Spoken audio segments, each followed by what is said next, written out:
Assalamualaikum warahmatullahi wabarakatuh. JD, seorang laki-laki 36 tahun, dibawa ke IGD karena nyeri dada dan rasanya sesak.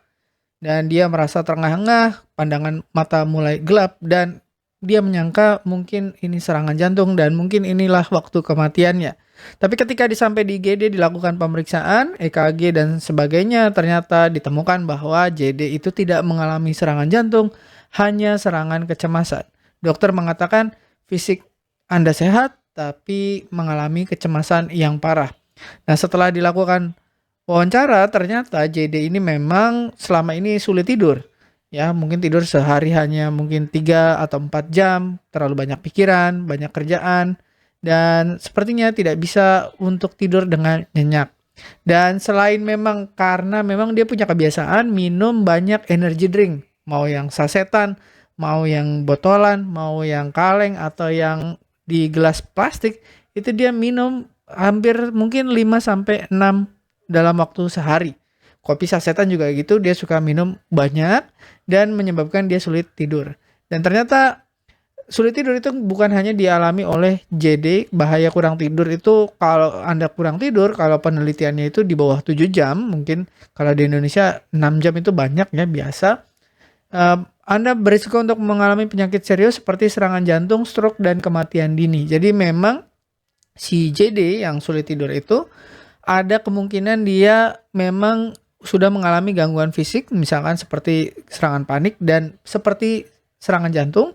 Dan kalau memang dilanjutkan terus-menerus, kurang tidur itu bisa menyebabkan ya tadi serangan jantung beneran, yang tadinya mungkin hanya penyempitan, mungkin benar-benar nanti jadi penyumbatan, kemudian stroke dan kematian dini. Nah, dari penelitian kurang tidur sampai 4 jam ya, cuman 4 jam sehari gitu, itu setara dengan kita minum 5 gelas alkohol. Makanya waktu pas di siang hari mengantuk, tidak produktif, lemes ya, dan banyak kerusakan di otak mulai terjadi. Nah, dari statistik global 35% orang dewasa itu menderita kurang tidur ya, atau sekitar kurang dari 7 jam sehari, dan 87% remaja itu kurang tidur yang mempengaruhi perkembangan otak. Makanya remaja-remaja sekarang nih agak-agak kurang cepat mikirnya. Nah, kalau Anda mengalami masalah yang hampir sama dengan JD, ya kita akan berusaha untuk membahas gimana caranya menipu otak kita untuk tertidur tanpa obat. Nah, kalau Anda tertarik, ayo kita bahas. Sudah siap? Ayo kita mulai.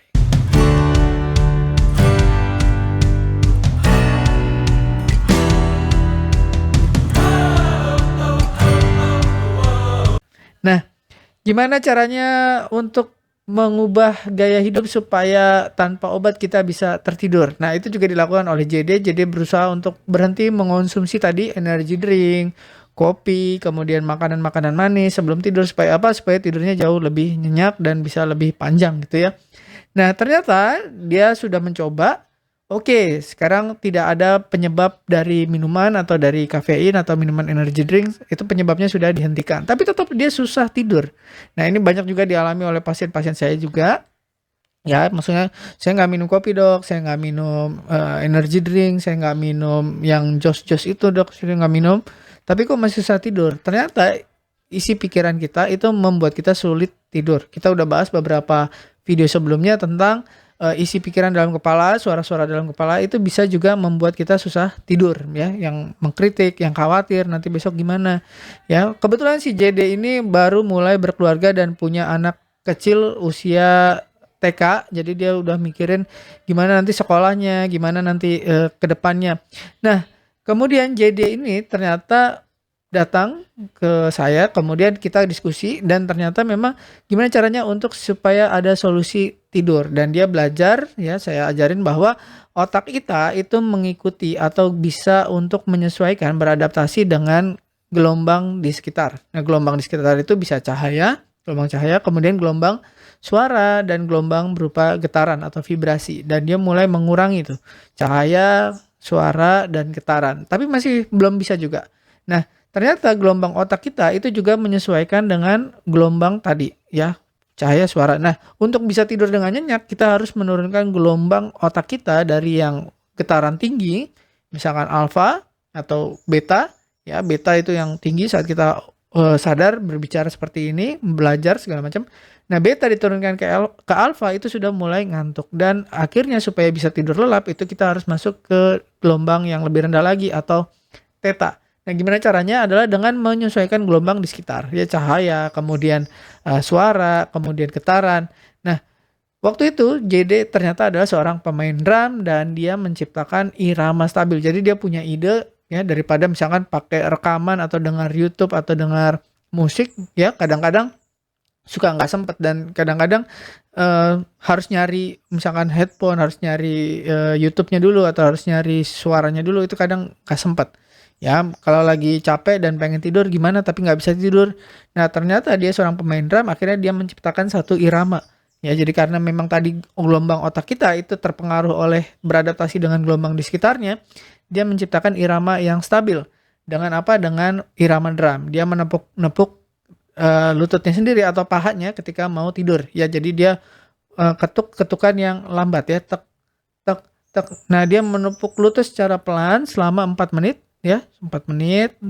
Awalnya mungkin stabil, tapi makin lama ketukannya dibuat semakin lambat temponya. Lambat, makin lambat, terus lebih lambat lagi, lebih lambat lagi, lebih lambat lagi. Lama-lama gelombang otaknya mengikuti gelombang atau frekuensi atau tempo dari ketukannya itu, dan akhirnya otaknya lama-lama jadi ngantuk.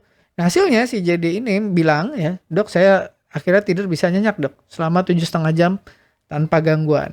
Nah, pada pasien yang lain ini juga saya sampaikan, dan mereka akhirnya punya variasi-variasi sendiri.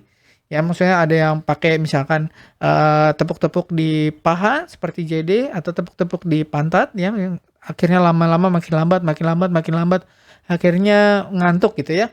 Nah, tapi ada juga yang mungkin Bapak Ibu yang muslim ya, yang muslim mungkin bisa pakai misalkan zikir. Jadi ambil tasbih, terus Anda berzikir, zikir dengan favoritnya apa, misalkan istighfar atau sholawat atau alhamdulillah atau la ilaha illallah, yang makin lama makin lambat. Jadi misalkan ditarget misalnya 1000 kali, itu biasanya baru 200 atau 300 itu udah mulai ngantuk. Begitu ke 500 itu nggak sadar, tiba-tiba udah nggak sadar lagi, udah tidur gitu. Dan itu banyak kejadian ya. Kalau 1000 masih kurang, tambahin 1000 lagi. Ya, jadi tepukannya misalkan 4 menit masih kurang kok, belum ngantuk juga, tambahin ya 5 menit. Cari mana yang paling efektif untuk Anda. Bisa tepuk-tepuk kaki, bisa jentik-jentikan jari ya. Bisa juga tadi berzikir, ambil tasbih ya, lama-lama juga ngantuk. Belum nyampe 1500 juga udah ngantuk. Nah, efek positifnya begitu kita menemukan teknik favorit kita, trik favorit kita, ini membantu kita untuk tidur lebih nyenyak, lebih lama, lebih dalam, dan akhirnya kesehatan kita juga akan lebih baik. Termasuk JD tadi, JD akhirnya efektif ya mengatasi kesulitan tidurnya dia, jadi dia nggak cemas lagi, tidurnya lebih nyenyak ya, nggak capek lagi, terus jantungnya jadi normal ya, kemudian tekanan darahnya jadi lebih stabil, gula darahnya juga lebih stabil. Nah, tapi memang si JD ini akhirnya dia mau periksa medical check up, dan akhirnya ketemu ternyata banyak kelainan yang lainnya. Tapi awalnya dia cemas, jadi mau periksa check up aja itu takutnya bukan main. Mau ngelihat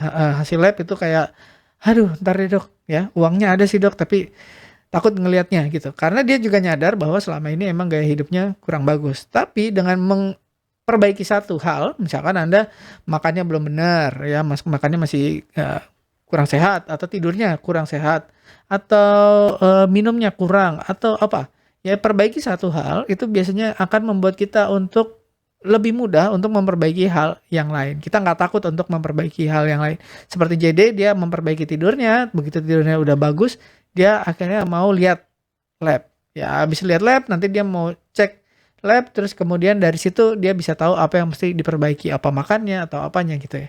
Nah, tapi saran buat Anda yang paling mengganggu itu yang harus ditangani lebih dulu. Contoh misalkan JD, yang paling mengganggu dia adalah nggak bisa tidur, ya tidurnya sedikit, dan itu udah mulai bikin dia tadi seperti serangan jantung, dan itu yang pertama kali diatasi. Nah, mudah-mudahan apa pengalaman dari JD dan teman-teman lain bisa bermanfaat untuk Anda. Terima kasih sudah menyimak.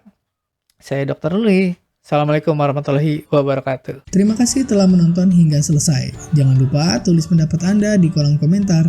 Saya Dr. Ruli dan saya sangat senang bisa belajar dan berbagi dengan Anda. Salam hidup sehat dan mulia.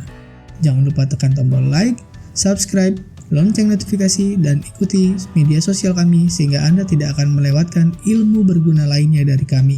Sampai jumpa di video berikutnya.